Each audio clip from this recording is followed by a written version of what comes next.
I, 26F, stood in the center of the reception hall, my hand in my new husband's. The day had been perfect. Every detail, from the flowers to the music, was exactly as I had dreamed. Liam, 28M, squeezed my hand and smiled down at me. His eyes held a warmth that made me feel like the only person in the world. We had been together for 3 years, and in that time, he had become my rock, my confidant, my everything. The room was filled with the happy chatter of our friends and family. The soft glow of the fairy lights strung across the ceiling made everything feel magical. I leaned my head on his shoulder, breathing in the scent of his cologne mixed with the faint smell of roses from my bouquet. Everything was finally falling into place. My life was starting. The band finished a slow song and our guests applauded politely. Liam stepped up to the microphone, his smile widening. I thought he was going to make another toast, maybe thank our parents again. I watched him, my heart swelling with love. He was handsome, charming, and he was all mine. The light caught the silver of his tie clip. He tapped the microphone lightly and the room fell silent. Everyone turned their attention to him. I felt a blush rise to my cheeks, anticipating some sweet, public declaration of his love for me. I'd like to thank you all again for being here, Liam began, his voice smooth and confident. This day means the world to us. He paused and looked directly at me. I smiled back, my heart fluttering. But there's one more person I need to thank, he continued. Someone who has been an incredible part of my journey. Someone who, in many ways, taught me how to love. My smile faltered for a fraction of a second. That was an odd way to phrase it. I expected him to say my name next. Perhaps with a little joke about how I'd taught him patience. But he didn't look at me. His gaze shifted, moving past me toward the head table where my family was seated. My stomach gave a little lurch. He was looking at my sister, Clara. So I'd like to dedicate this next dance to my new sister, Liam announced, his voice booming through the speakers. Clara, this is for you. For the woman who taught me how to love. The room went completely still. The silence was so sudden and so deep it felt like a physical blow. I could hear a fork clatter against a plate somewhere in the back. My mind struggled to process his words. It felt like a joke. It had to be a joke. But Liam wasn't laughing.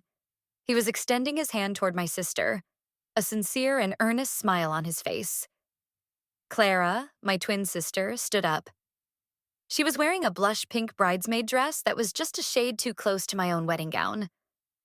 She smiled, a radiant, triumphant smile, and took his hand. I stood frozen beside the microphone stand. I felt like a statue. Hundreds of pairs of eyes were on me. I could feel their pity, their confusion, their morbid curiosity. The band, after a moment of awkward hesitation, began to play a slow, romantic ballad. Liam led Clara to the center of the dance floor. He placed one hand on her waist, and she placed her hand on his shoulder. They began to sway to the music. They looked like a perfect couple. They looked like the bride and groom. My own breath was trapped in my chest. I couldn't move. I couldn't speak. My bouquet of white roses suddenly felt impossibly heavy in my hands. I wanted to drop it. I wanted to run. But my feet were glued to the floor. I watched them dance, my husband and my sister. They whispered to each other, smiling. It was intimate. It was wrong. Every graceful turn they made was another twist of the knife in my heart. The humiliation was a physical thing, a hot wave that washed over me, leaving me cold and trembling in its wake. I finally managed to tear my eyes away from the grotesque spectacle on the dance floor. I looked for my parents. I needed to see their faces. I needed their support. My mother's face was a mask of pure horror. Her hand was over her mouth, and her eyes were wide with disbelief and fury. She looked from the dancing couple to me, her expression filled with a pain that mirrored my own. I saw her start to rise from her seat, ready to intervene, ready to stop this nightmare. But then I looked at my dad. And what I saw stopped my world from spinning. He wasn't angry. He wasn't horrified. Not in the same way my mother was. He was completely and utterly frozen. His face was ashen, a sickly gray color I had never seen on him before. His wine glass was held loosely in his hand, forgotten. His eyes were fixed on the dance floor, but he wasn't looking at Liam. He was staring at Clara. And his expression wasn't one of a father watching his daughter betray her sister. It was an expression of pure, unadulterated terror. It was the look of a man seeing a ghost. In that moment, I knew this wasn't just a simple, cruel betrayal. This was something deeper, something older. And whatever it had just broken the surface right in the middle of my wedding reception. My dad knew something. He knew why this was happening, and his reaction scared me more than the dance itself. The song seemed to last for an eternity. Each note was a painful reminder of my public disgrace. When it finally ended, there was a scattered, uncertain applause. Liam escorted Clara back to her seat, giving her hand a gentle squeeze before he returned to my side. He leaned in to kiss my cheek, but I flinched away. The smell of his cologne now made me feel sick. "What was that?" I whispered, my voice shaking. I tried to keep it steady, but the words came out thin and brittle. "What was what, honey?" he asked, his voice full of false concern. He tried to take my hand again. "It was a nice gesture. She's my sister now, too. I just wanted her to feel included." "You dedicated a dance to her," I said, my voice rising slightly. "You said she taught you how to love. At our wedding. In front of everyone." "You're being sensitive," he said, his tone shifting from concern to annoyance. "It was a tribute to our amazing family connection. You should be happy that I love your sister so much. It shows how much I love you."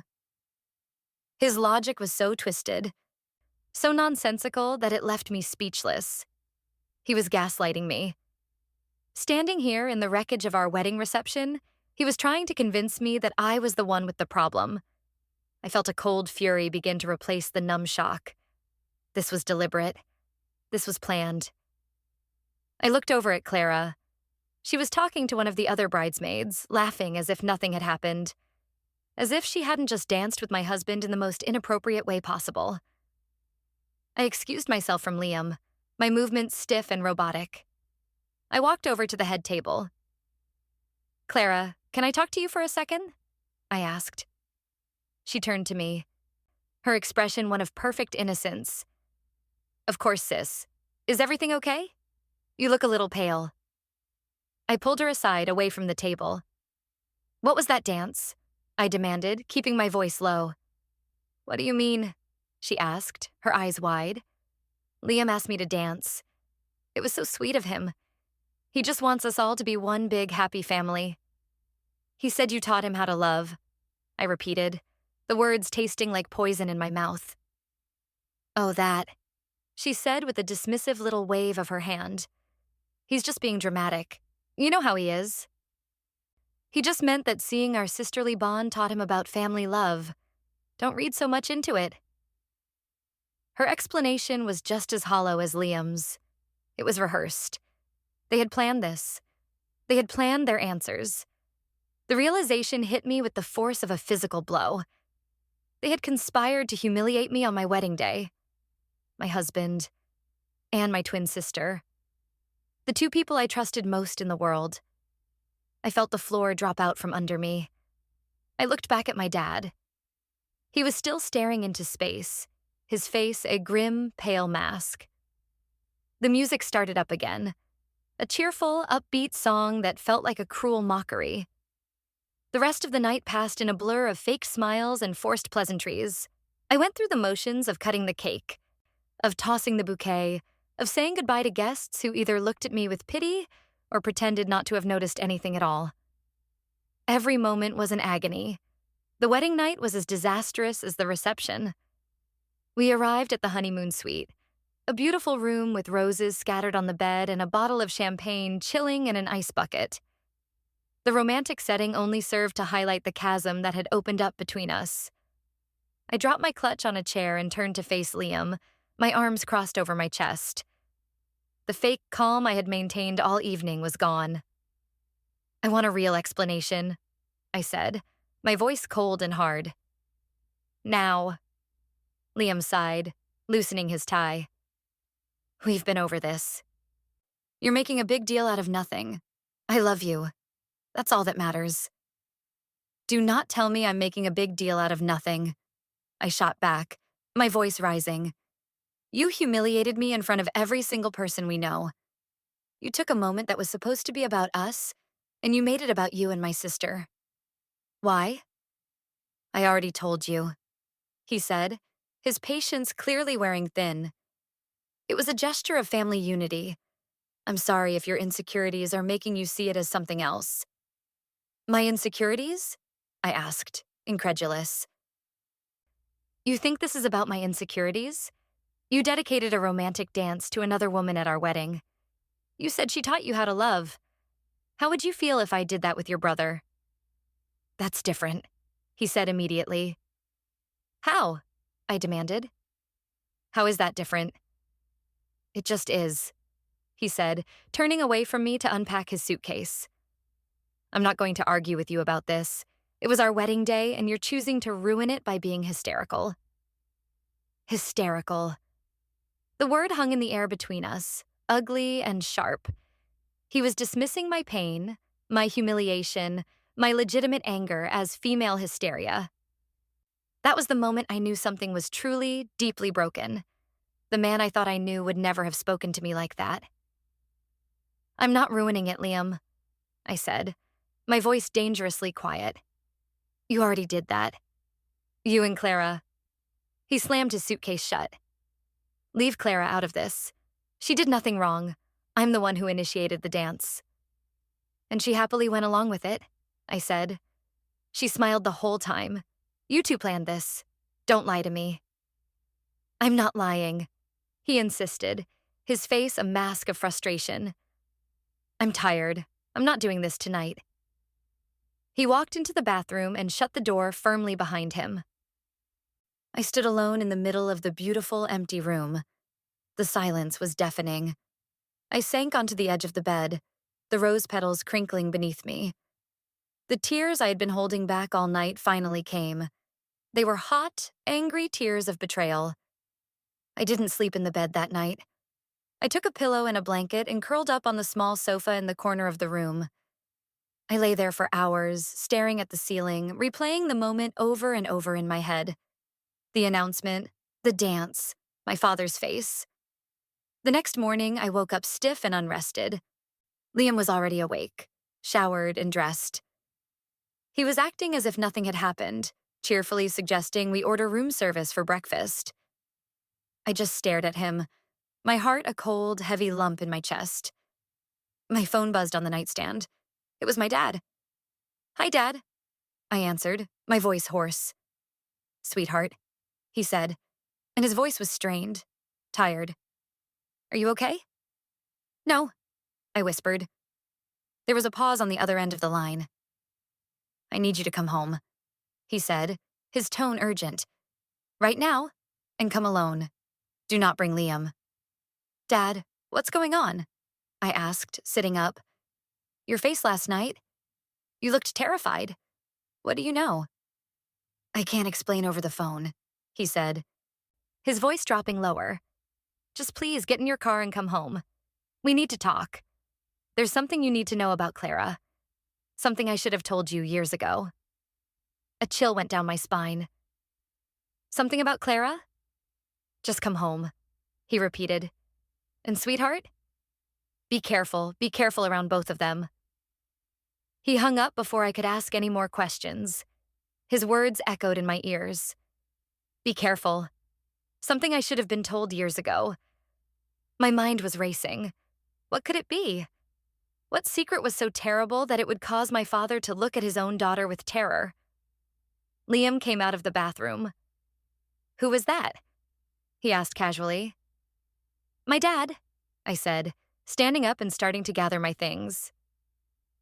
There's a family emergency. I have to go home. An emergency? What happened? Is everyone okay? He asked, a flicker of what looked like genuine concern in his eyes. "I don't know the details," I lied. "He just said I need to come right away." I couldn't tell him my dad had specifically told me to come alone. I didn't trust him. I didn't know what was happening, but I knew he and Clara were at the center of it. "Well, I'll come with you," he said, reaching for his own bag. "No," I said, a little too quickly. "You stay here. I'll call you when I know more. There's no point in both of us rushing over there until we know what's going on." He looked at me, his eyes narrowing slightly. He was suspicious. "All right," he said slowly, "but call me as soon as you get there." "I will," I promised, my heart pounding. I just needed to get out of there. I threw my overnight bag together, my hands shaking. As I was about to leave, I saw Liam's phone sitting on the nightstand where he had left it to charge. I had never looked through his phone before. I had never felt the need to. We trusted each other. Or at least, I had trusted him. As I stared at it, the screen lit up with a new notification. It was a text message. The name on the screen wasn't Clara. It was a nickname I'd never seen before. Starlight.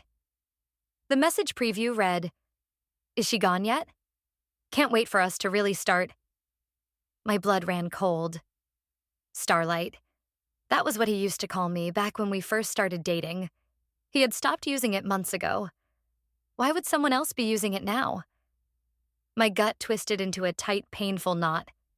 My dad's warning echoed in my head. "Be careful." I knew I shouldn't. I knew it was a violation of privacy, but I also knew, with a certainty that chilled me to the bone, that I had to look.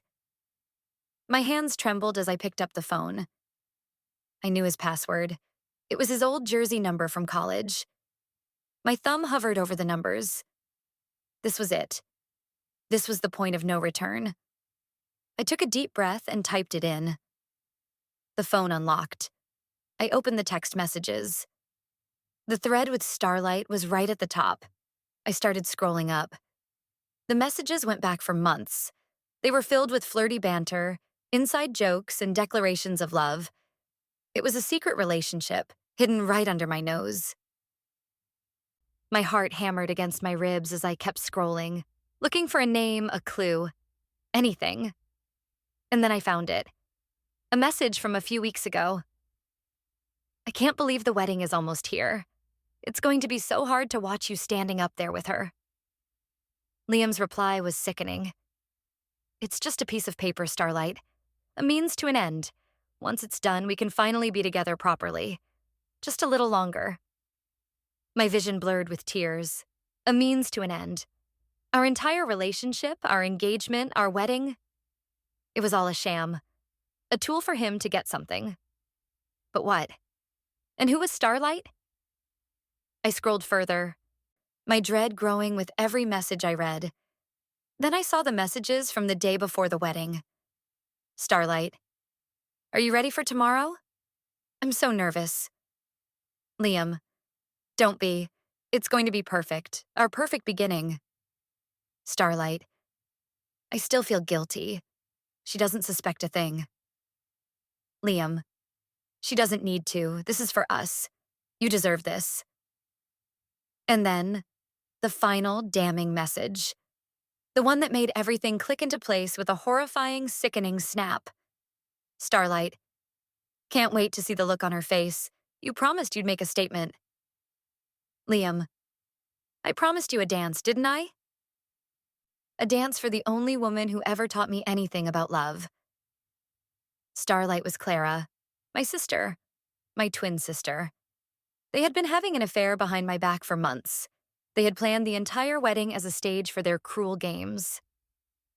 The dance wasn't just a spontaneous, thoughtless act. It was a calculated, malicious promise. A statement designed to break me. I felt the air leave my lungs. I sank onto the floor, the phone clutched in my hand. The betrayal was so complete, so absolute, that it felt like it was swallowing me whole. This was so much worse than I could have ever imagined. My dad was right. I had to go home. I had to find out what he knew, because this was no longer just about a dance. This was about a lie that had been festering at the heart of my family for my entire life. I drove to my parents' house in a daze. The familiar streets of my hometown seemed alien and strange.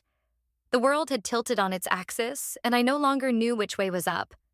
My hands were shaking so badly that I had to grip the steering wheel with all my might.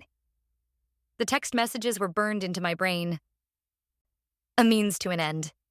You promised you'd make a statement. The words circled around and around, each one a fresh stab of pain. When I arrived, my dad was waiting for me at the door. He looked like he hadn't slept at all. His face was etched with worry. He pulled me into a hug, and for a moment, I just let myself collapse against him. The strength of his arms around me was the only thing holding me together. "I'm so sorry, sweetheart." He whispered into my hair. "I am so sorry." He led me into the living room. My mom was sitting on the sofa, her face pale and her eyes red-rimmed from crying. She stood up as I entered and rushed to embrace me. "Oh, honey," she cried. "I can't believe he would do that to you. I can't believe she would do that." I pulled away from them both. I couldn't accept their comfort yet. Not until I knew the whole truth. "Dad," I said, my voice flat and empty. "You said you had something to tell me. Something about Clara." My dad's face crumbled. He looked at my mom, a silent, pained conversation passing between them. He sighed, a long, ragged sound, and sank into his armchair. "Sit down, honey," he said, gesturing to the sofa.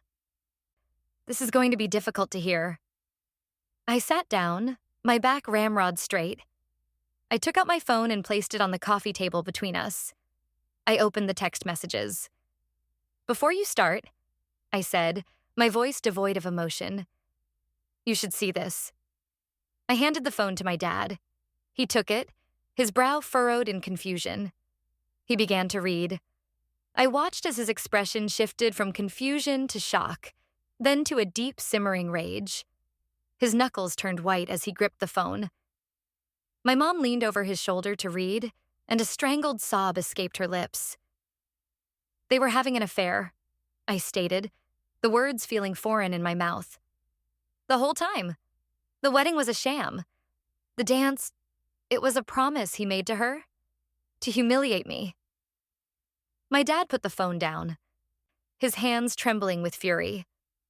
That monster," he choked out. "And her, after everything we've done for her?" "That's what I don't understand," I said, looking from my dad to my mom. "Why would she do this?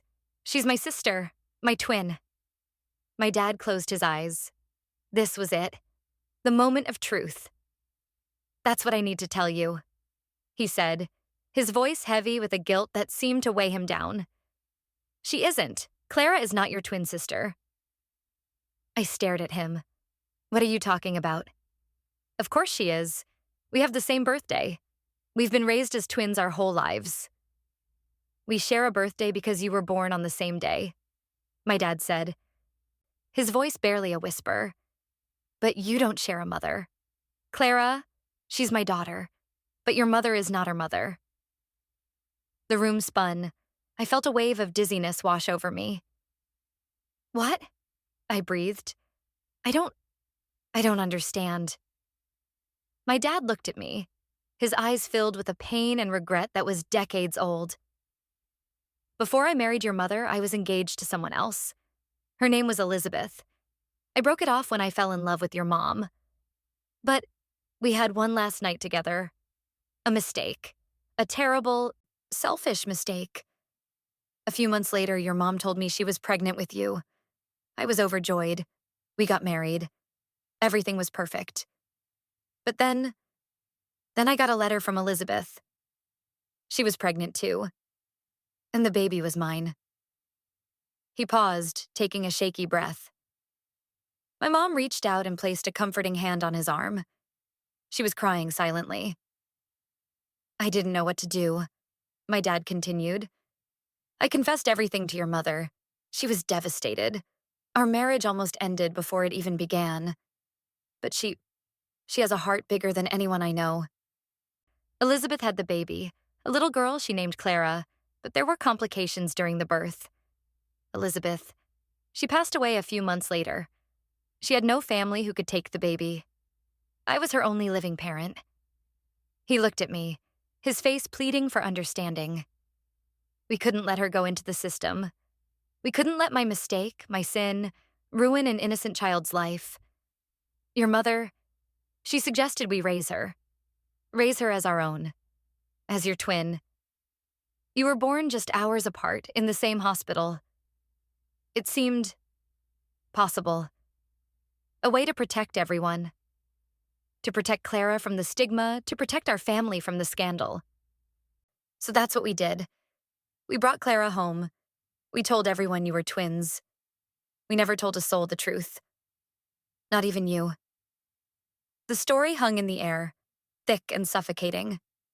My entire life, my identity, was a lie. Clara wasn't my twin. She was my half-sister, the product of my father's affair, the ghost of the woman my father was supposed to marry. Suddenly, my dad's frozen expression at the wedding made perfect, horrifying sense. He wasn't just seeing a betrayal. He was seeing his past thrown back in his face. He was seeing his illegitimate daughter, the symbol of his greatest shame, dancing with my husband. He was seeing history repeat itself in the most twisted way imaginable. The woman who was supposed to be with the man, stealing him away from the woman who replaced her.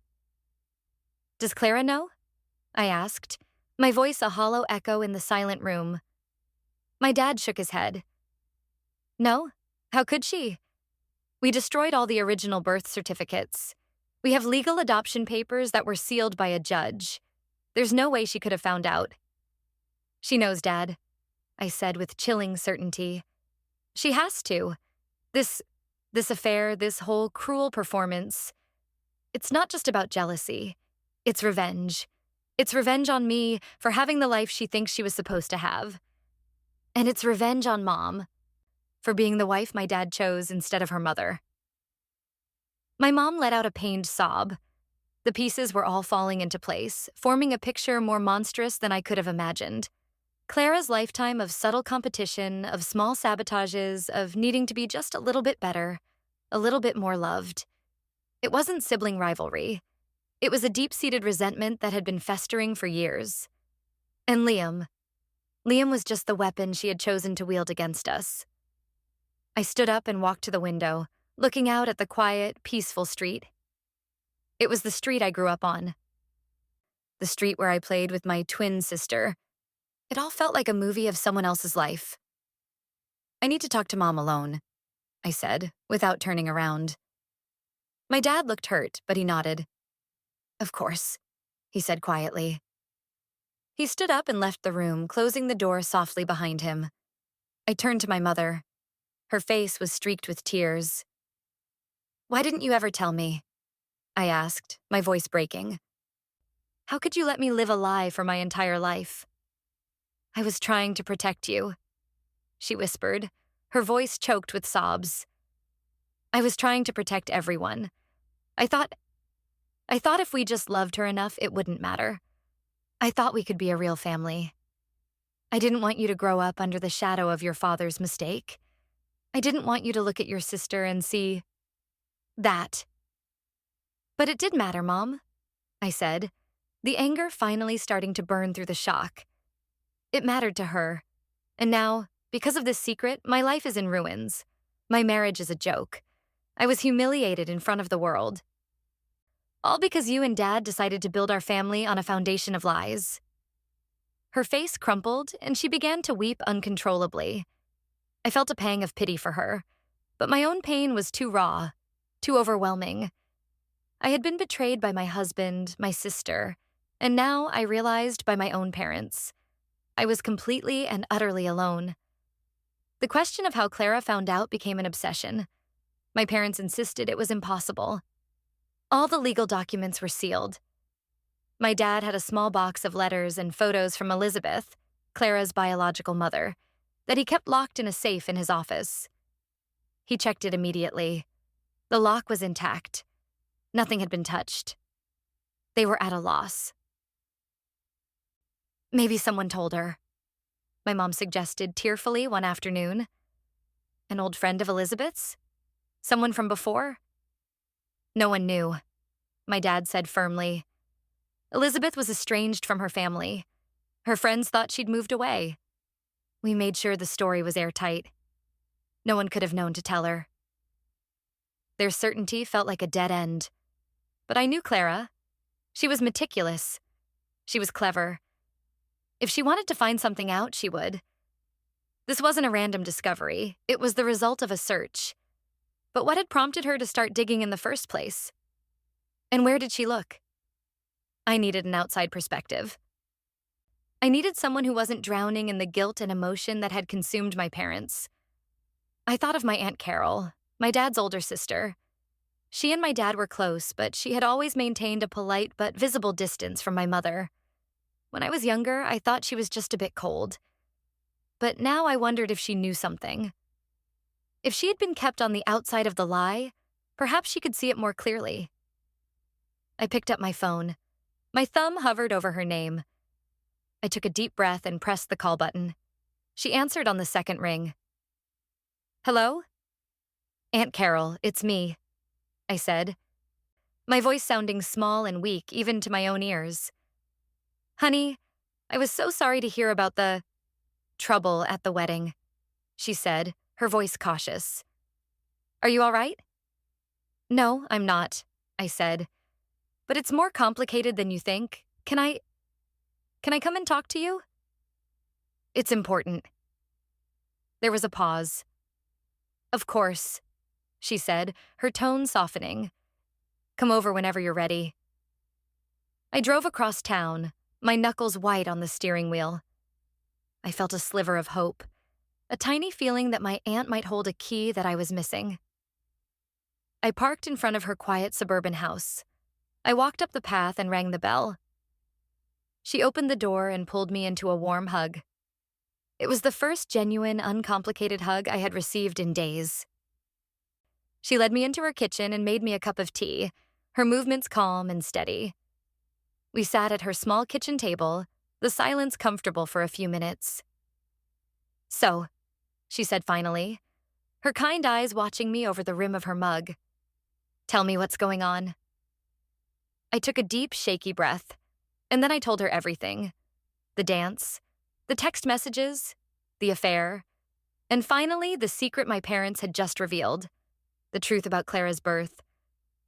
I expected her to be shocked. I expected gasps, disbelief. Instead, she just nodded slowly. Her expression sad but unsurprised. I know, she said quietly. I stared at her. You knew? You knew the whole time? Your father told me right after it happened, she explained. He was a mess. He needed someone to talk to, and he couldn't talk to your mother about all of it. I was the only one who knew about Elizabeth. A fresh wave of betrayal washed over me. Another person who had been complicit in the lie. And you never said anything? It wasn't my place, she said gently. It was your parents' decision to make. I didn't agree with it. I thought secrets like that were poison, but I respected their choice to try and build a family the best way they knew how. She took a sip of her tea. I always worried it would come out someday. I just never imagined it would be like this. Aunt Carol, I said, leaning forward. My parents swear she couldn't have found out. They said everything was sealed. But she knows. I'm sure of it. Do you have any idea how? My aunt was quiet for a long moment, staring into her cup as if the answer was hidden in the tea leaves. There is one thing, she said slowly. Something your father might not know or might have forgotten. I held my breath. Elizabeth's family, she began. They weren't just estranged. They were wealthy, old money. They disowned her when she refused to marry the man they had chosen for her and ran off with your father, who they considered beneath them. But her grandparents, they always had a soft spot for her. When they died, years before Elizabeth even passed away, they left her a significant inheritance in a trust fund. A trust fund? I asked, my mind racing. Yes, my aunt confirmed. After Elizabeth died and your parents took Clara, her grandparents' lawyers contacted your father. They knew he was the father of Elizabeth's child. They amended the trust. It was all for Clara. A very, very large sum of money. My jaw dropped. Clara has a trust fund? A large one? Yes, Aunt Carol said. But there were conditions. Your father was made the administrator, but the money was to be held by a neutral law firm until Clara's 28th birthday. The grandparents didn't trust your father, you see. They thought he was a gold digger. They wanted to ensure the money went to Elizabeth's child, and only her child. Clara and I were about to turn 28 in a few months.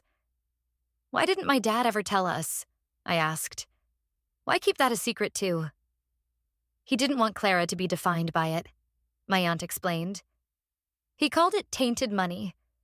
He was ashamed of where it came from. He wanted her to grow up as your sister, as his daughter. Not as some heiress living off the money of the family who hated him. He planned to tell her eventually, but he kept putting it off. I think he was scared of what it would do to her, to your family. Suddenly, the motive became crystal clear. It wasn't just about jealousy or revenge. It was about money, a fortune. Clara must have found out about the trust. That's why she started digging into her past. She needed to prove her parentage to claim the money on her 28th birthday. How would she have found out about it? I asked, my voice urgent. The law firm that holds the trust sends a formal notice to the beneficiaries 6 months before their 28th birthday, my aunt said. A letter.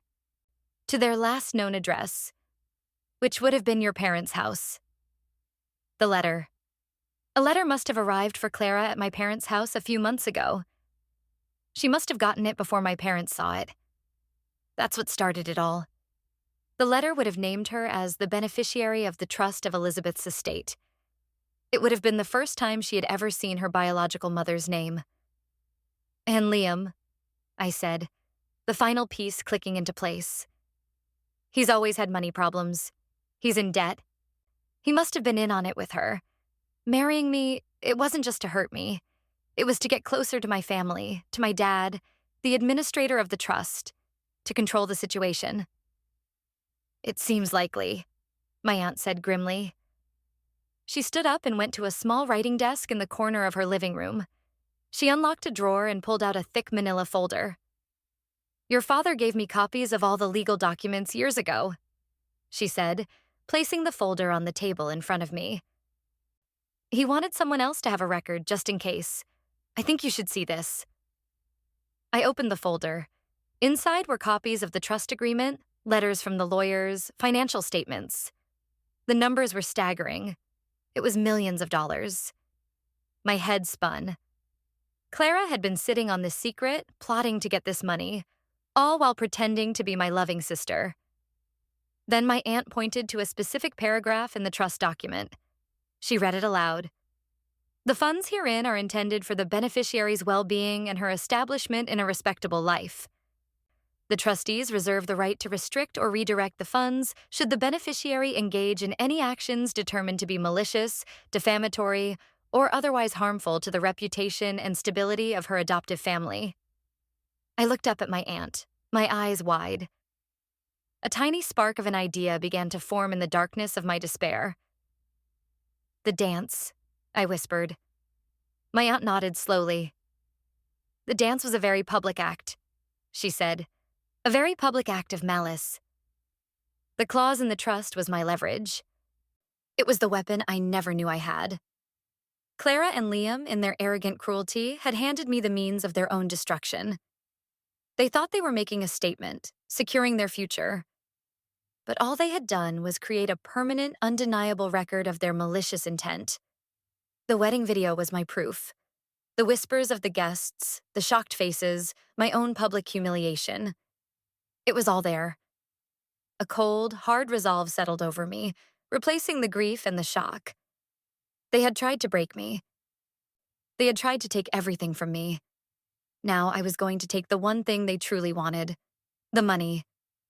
I spent the next few days with my aunt poring over the documents. We contacted a lawyer, a sharp, no-nonsense woman my aunt recommended. I told her the entire story, from the dance to the trust fund. She listened patiently, her expression becoming grimmer with each detail. When I was finished, she looked at the clause in the trust agreement. "This is strong," she said, tapping the paper with her pen. "But we need more than just the wedding video. The trustees will see that as a matter of interpretation. They could argue it was a misguided but not malicious gesture. We need to prove intent. We need to get them to admit, in their own words, why they did it." The thought of facing Liam and Clara again made me feel physically ill. But my lawyer was right. I needed undeniable proof. I needed a confession. The plan was simple, and it was terrifying. I had to go back. I had to play the part of the heartbroken, defeated wife who was willing to forgive and forget. I had to lure them into a false sense of security. I had to make them believe they had won. I called Liam. "I'm coming home," I said, my voice carefully modulated to sound weary and resigned. "I've been at my parents'. I've had some time to think. You were right. I overreacted. I was emotional. It was our wedding day, and I let my insecurities get the best of me. I want to make this work." There was a long silence on the other end of the line. I could hear him processing my words, searching for the catch. "You really mean that?" he finally asked, a hint of suspicion in his voice. "I do," I said, the lie tasting like ash in my mouth. "I love you. I want to be your wife. Can we please just put this behind us?" "Of course, honey," he said, his relief palpable. The suspicion was gone, replaced by a smug satisfaction. He thought he had me back under his control. "I'm so glad you see it that way. I've missed you." The drive back to the apartment we were supposed to share was the longest of my life. Every fiber of my being screamed at me to turn around, but I pushed the feeling down. I had a role to play. When I walked through the door, he was waiting for me. He pulled me into a hug, and I had to force myself not to recoil. He kissed me, and his lips felt cold and alien. "I'm so happy you're home," he murmured against my hair. Over the next few days, I played my part. I was quiet, subdued, apologetic. I let him believe that I was a broken, compliant wife. Clara came over for dinner one night. It took all of my strength to sit at the same table with her, to make small talk, to pretend that my world hadn't been shattered by her betrayal. She and Liam exchanged small, triumphant glances when they thought I wasn't looking. They were so confident, so arrogant. They thought they had gotten away with it. It was time to set the trap. During a quiet evening at home, while Liam was looking over some bills, I brought it up casually. "It's funny," I said, trying to sound offhand. "My dad was meeting with his lawyer today. He's reviewing some old family financial papers." Liam looked up, his interest piqued. "Oh yeah? Anything interesting?" "I don't know," I said with a shrug. "Something about a trust fund for me and Clara that we never knew about. Some old family money from our grandparents or something. Dad was being really vague about it." I watched him carefully. A flicker of greed crossed his face. It was so quick that if I hadn't been looking for it, I would have missed it. "A trust fund?" he repeated, putting down the bills. "For both of you? How much?" "I have no idea," I said, feigning disinterest. Dad said he was thinking of just dissolving it and splitting the money between us as a late wedding gift. But he was being weird about it. Liam's eyes lit up. This was exactly what I had hoped for. His greed was making him reckless. "Weird how?" he pressed. "I don't know," I said again. He just seemed stressed. The next day, I called Clara. I told her the same story. Her reaction was completely different from Liam's. She didn't get excited. She got scared. "What trust?" she demanded. Her voice sharp and panicked. "What did your dad say? What papers was he looking at? Did he say a name? Elizabeth?" Her panic was the confirmation I needed. She was terrified that my dad was about to uncover her discovery. She thought he was on to her. "No, he didn't mention a name," I lied smoothly. "He just said it was old family money. Why? Do you know something about it?" "No," she said quickly, A little too quickly. Of course not. I was just curious. Let me know if you hear anything else. Okay? She hung up. The bait was set. They were both hooked. Liam by his greed and Clara by her fear. Now, I just had to reel them in. A few days later, I was ready. I bought a small, high-quality voice recorder. I hid it in the fruit bowl on our kitchen counter, a central spot where we often had our most serious conversations. That evening, when Liam came home from work, I told him that Clara was coming over. I said I wanted us all to talk, to finally clear the air and move forward as a family. He agreed, thinking it was another sign of my submission. When Clara arrived, I made them both a drink. We sat in the living room, the air thick with unspoken tension. I had the recorder in my pocket, ready to be activated. I decided to start the real conversation in the kitchen, closer to the hidden device. "Can I help you with anything in here?" Clara asked, following me as I went to get some snacks. Liam followed her. Perfect. I leaned against the counter, right next to the fruit bowl. I took a deep breath. It was time. "So," I began, my voice calm and steady. "I have an update on that trust fund I mentioned." They both looked at me, their attention absolute. "My dad spoke to his lawyer again," I said. "He's definitely going to dissolve it. He said he wants to give us our shares as soon as possible." Liam grinned. "That's fantastic news, honey," he said, putting his arm around me. I fought the urge to shrug it off. "There's just one problem," I continued, looking from him to Clara. Clara's face tensed. "What problem?" "The lawyer," I said, choosing my words carefully. "He's worried about something. He saw our wedding video. And he said the dance you two did looked bad. He said it could be interpreted as a public act of humiliation against me." Liam scoffed. "That's ridiculous. It was a tribute." "I know," I said, pretending to be on their side. "But the lawyer is an old stick in the mud. He said that in a family with a complicated estate, something like that could be seen as an attempt to cause a rift. He said it could even affect how the assets are distributed. He said it could cause major problems." I let that hang in the air for a moment. This was the final piece of the trap. I was giving them a reason to confess. I was making them believe they had to justify their actions to protect their financial interests. Clara's fear was immediately replaced by a flash of indignant rage. It was exactly the reaction I had been counting on. "He can't do anything," she snapped, her voice rising. "That money is mine by right. It's my real mother's money. You and your mom got the family, you got the perfect life. I'm getting what I'm owed." My heart stopped. She had said it. She had admitted it. Liam, ever the loyal co-conspirator, jumped in to defend her. "She's right," he said, turning to me, his face earnest and self-righteous. "We had to make a statement. We had to show everyone that you weren't the center of the universe. That Clara deserved the spotlight for once. After everything she's been through, finding out the truth, she deserved a moment that was just for her.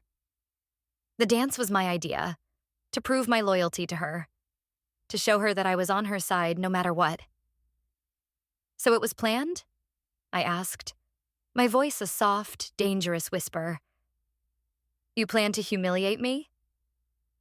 "It wasn't about humiliating you," Clara said dismissively, though her words proved the exact opposite. "It was about honoring me, and my mother. Something this family never did. If you were humiliated, that's your own fault for being so sensitive." I had it. I had it all. The motive, the conspiracy, the malicious intent stated in their own arrogant, unapologetic words. The recording was capturing every single syllable.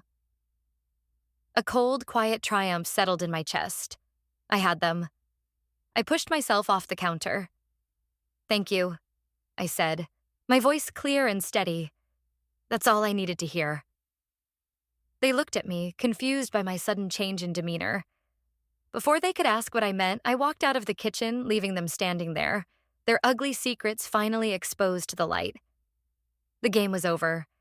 It was time for the reckoning. I arranged the meeting for the following Sunday. I told everyone it was a family summit to clear the air and decide the future of my marriage. I needed all the players in one room. I invited my parents and my Aunt Carol, and of course, Liam and Clara. They agreed to come, still believing this was about me accepting my place in their New World Order. What they didn't know was that my lawyer, Ms. Davis, would also be attending. I had already sent her the recording. She had, in turn, forwarded the recording, a copy of the wedding video, and a formal petition to the law firm that served as the trustees of Clara's fund. The wheels were already in motion. They all gathered in my parents' living room. The tension was so thick you could cut it with a knife. Liam and Clara sat together on the love seat, a united front. My parents sat in their respective armchairs, their faces grim. My aunt sat beside me on the sofa, a quiet, solid presence. I started calmly. I wanted to give them one last chance to tell the truth, to show a shred of remorse in front of the family they had wronged. "Thank you all for coming," I began. "I think we all know why we're here. The events at my wedding caused a lot of pain, and I would like to hear one more time from Liam and Clara why the dance happened." Liam cleared his throat, launching into the polished speech I was sure they had rehearsed. "As I've said before," he started, reaching for Clara's hand, "it was a gesture of love for my new family. I wanted to honor Clara, who has become like a real sister to me. My only regret is that it was misinterpreted and caused any hurt." Clara nodded in agreement, a look of pious sincerity on her face. "I was just as surprised as anyone," she lied smoothly. "But I was touched by Liam's sentiment. Our family is so important to me." My mother flinched at her words. My dad's jaw was clenched so tight I thought his teeth might crack. I let the silence hang in the air for a moment after they finished. Then I said, "That's a nice story. It's very well rehearsed, but I have another one." I took the small digital recorder out of my pocket and placed it on the coffee table. I pressed play. The room was filled with the sound of their own voices, dripping with malice and greed. "That money is mine by right. It's my real mother's money." Clara's voice shrieked from the small speaker. "You and your mom got the family. I'm getting what I'm owed." Clara's face went completely white. She looked like she was going to be sick. Then came Liam's voice, full of self-righteous arrogance. "We had to make a statement, to show everyone that you weren't the center of the universe. The dance was my idea, to prove my loyalty to her." Liam lunged for the recorder, but my dad was faster. He stood up, blocking him. "You sit down," my dad commanded. His voice a low growl I had never heard before. I pressed stop. The silence that followed was deafening. Clara was staring at me, her eyes wide with a mixture of hatred and panic. Liam was sputtering, trying to form a denial, but the proof was undeniable. "You wanted the spotlight, Clara," I said, my voice cold and even. "Now you have it." Just then, the doorbell rang. My aunt went to answer it. A moment later, she returned with Ms. Davis, my lawyer. She was holding a briefcase. "Who is this?" Liam demanded, his voice shaky. "This is my lawyer," I said simply. I nodded to Ms. Davis, who stepped forward. "Good afternoon," she said, her voice crisp and professional. She looked directly at Clara. "I am here to inform you that a formal petition has been filed with the trustees of the Elizabeth Faulkner Trust." Clara flinched at the sound of her mother's name. Ms. Davis continued, her tone unwavering. "The petition cites the clause in the trust agreement regarding malicious actions toward your adoptive family. It includes as evidence the video of the wedding reception and a sworn affidavit from the wedding planner about the atmosphere of public humiliation. It also includes a full, unedited recording of a conversation in which you and Mr. Thompson—" She nodded coolly at Liam. "Admit to planning the event with the express intent of causing emotional distress and making a statement of disloyalty." She paused, letting her words sink in. "The petition requests that the respectable life clause be invoked to its fullest extent." "What does that mean?" Clara whispered, her voice trembling. "It means," Ms. Davis said, that the trustees are currently reviewing the evidence. Given its strength, the likely outcomes are twofold. 1. They could determine that your actions constitute a complete violation of the spirit of the trust, in which case you would be entirely disinherited. The funds would then be redirected to a charity of the trustees' choosing. 2. The more likely scenario is that the funds will be placed under strict, indefinite third-party administration. You would not receive a lump sum. Ever. You would be required to submit formal, itemized requests for basic living necessities, such as rent and groceries, which would be subject to approval. Any non-essential requests would be denied. In essence, you would be on a very tight, lifelong allowance, with no control over your own inheritance. The color drained from Clara's face. The millions of dollars she had schemed and betrayed for were gone, evaporated into thin air. She had lost.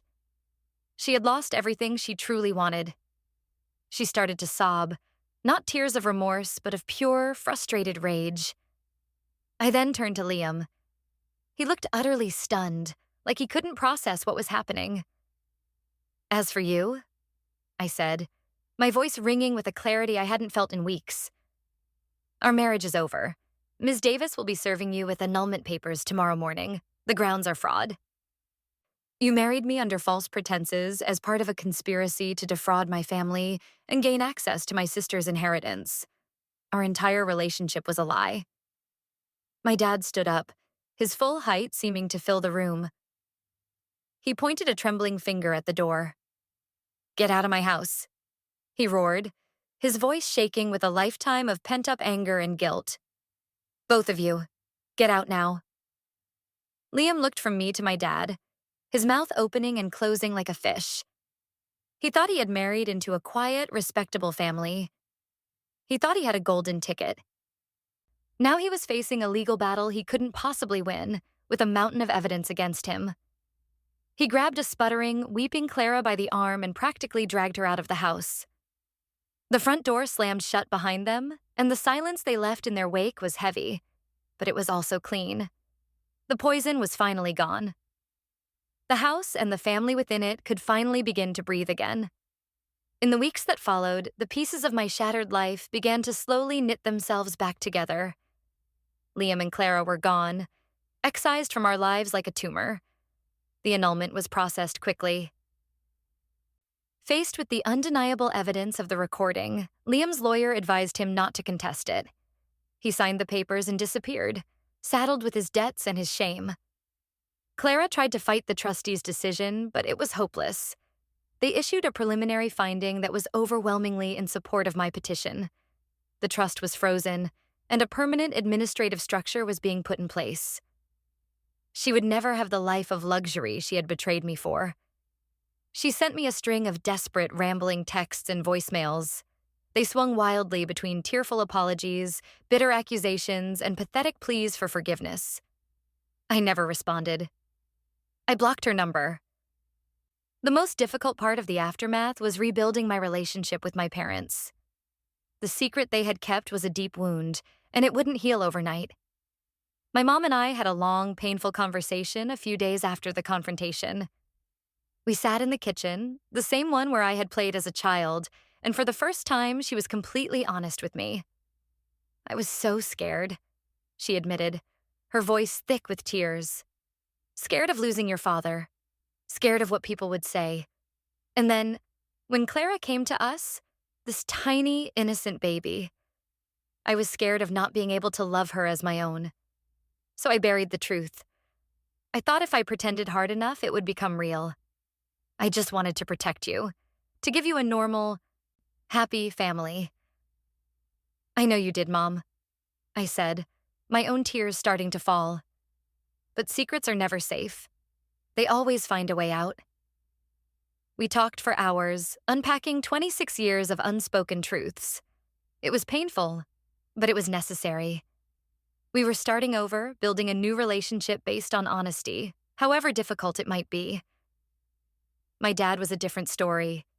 He was consumed by a quiet, profound guilt.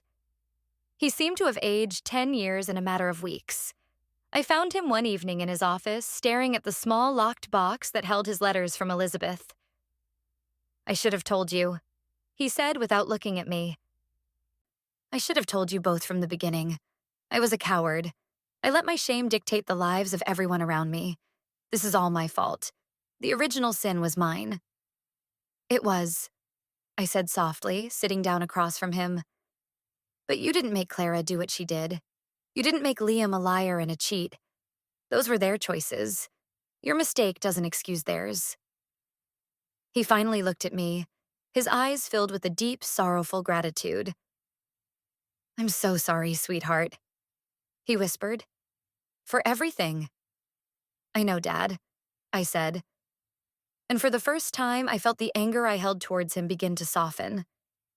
He had made a terrible mistake, but he had spent a lifetime trying to atone for it, however misguidedly. I had a final conversation with my Aunt Carol. I went to her house to thank her. Without her, I never would have uncovered the truth about the trust fund. You don't need to thank me, she said, pouring us both a glass of iced tea. Family is supposed to look out for each other. That's what loyalty is. You were wronged and you stood up for yourself. I'm proud of you.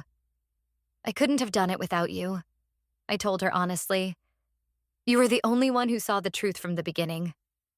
She smiled a sad, wise smile. Secrets are a heavy burden, she said. Your parents carried theirs for a long time. I'm just glad it's finally out in the open. Now you can all heal. Life started to find a new normal. I moved into a small apartment of my own, a fresh start. I focused on my work, reconnected with friends who had been horrified by the wedding drama, and slowly began to feel like myself again. The pain of the betrayal was still there, a dull ache in my chest, but it no longer consumed me. It was a scar, a reminder of a battle I had fought and won. One afternoon, about 6 months after the wedding, I received a formal letter from the trustees' law firm. They had reached their final decision. The trust was to be permanently administered by a third party. Clara would receive a small monthly stipend, just enough to cover basic living expenses for the rest of her life. The letter also noted that she had filed a petition of her own, claiming she was the victim of a family conspiracy. The petition had been dismissed as baseless. I folded the letter and put it away. It was the final chapter of a story I was ready to close. They had wanted to humiliate me. They had wanted to make me feel small, to knock me off a pedestal they had built in their own minds. They had plotted and schemed to take what they believed was theirs by right. But in the end, their greed and cruelty had been their own undoing. They had exposed themselves for exactly who they were, and they were left with nothing but the bitter taste of their own malice. I stopped giving warnings to people who showed me their true colors. I learned to see them for who they were the first time. They finally learned what it feels like to be small, to be powerless, to lose everything. And I was finally free.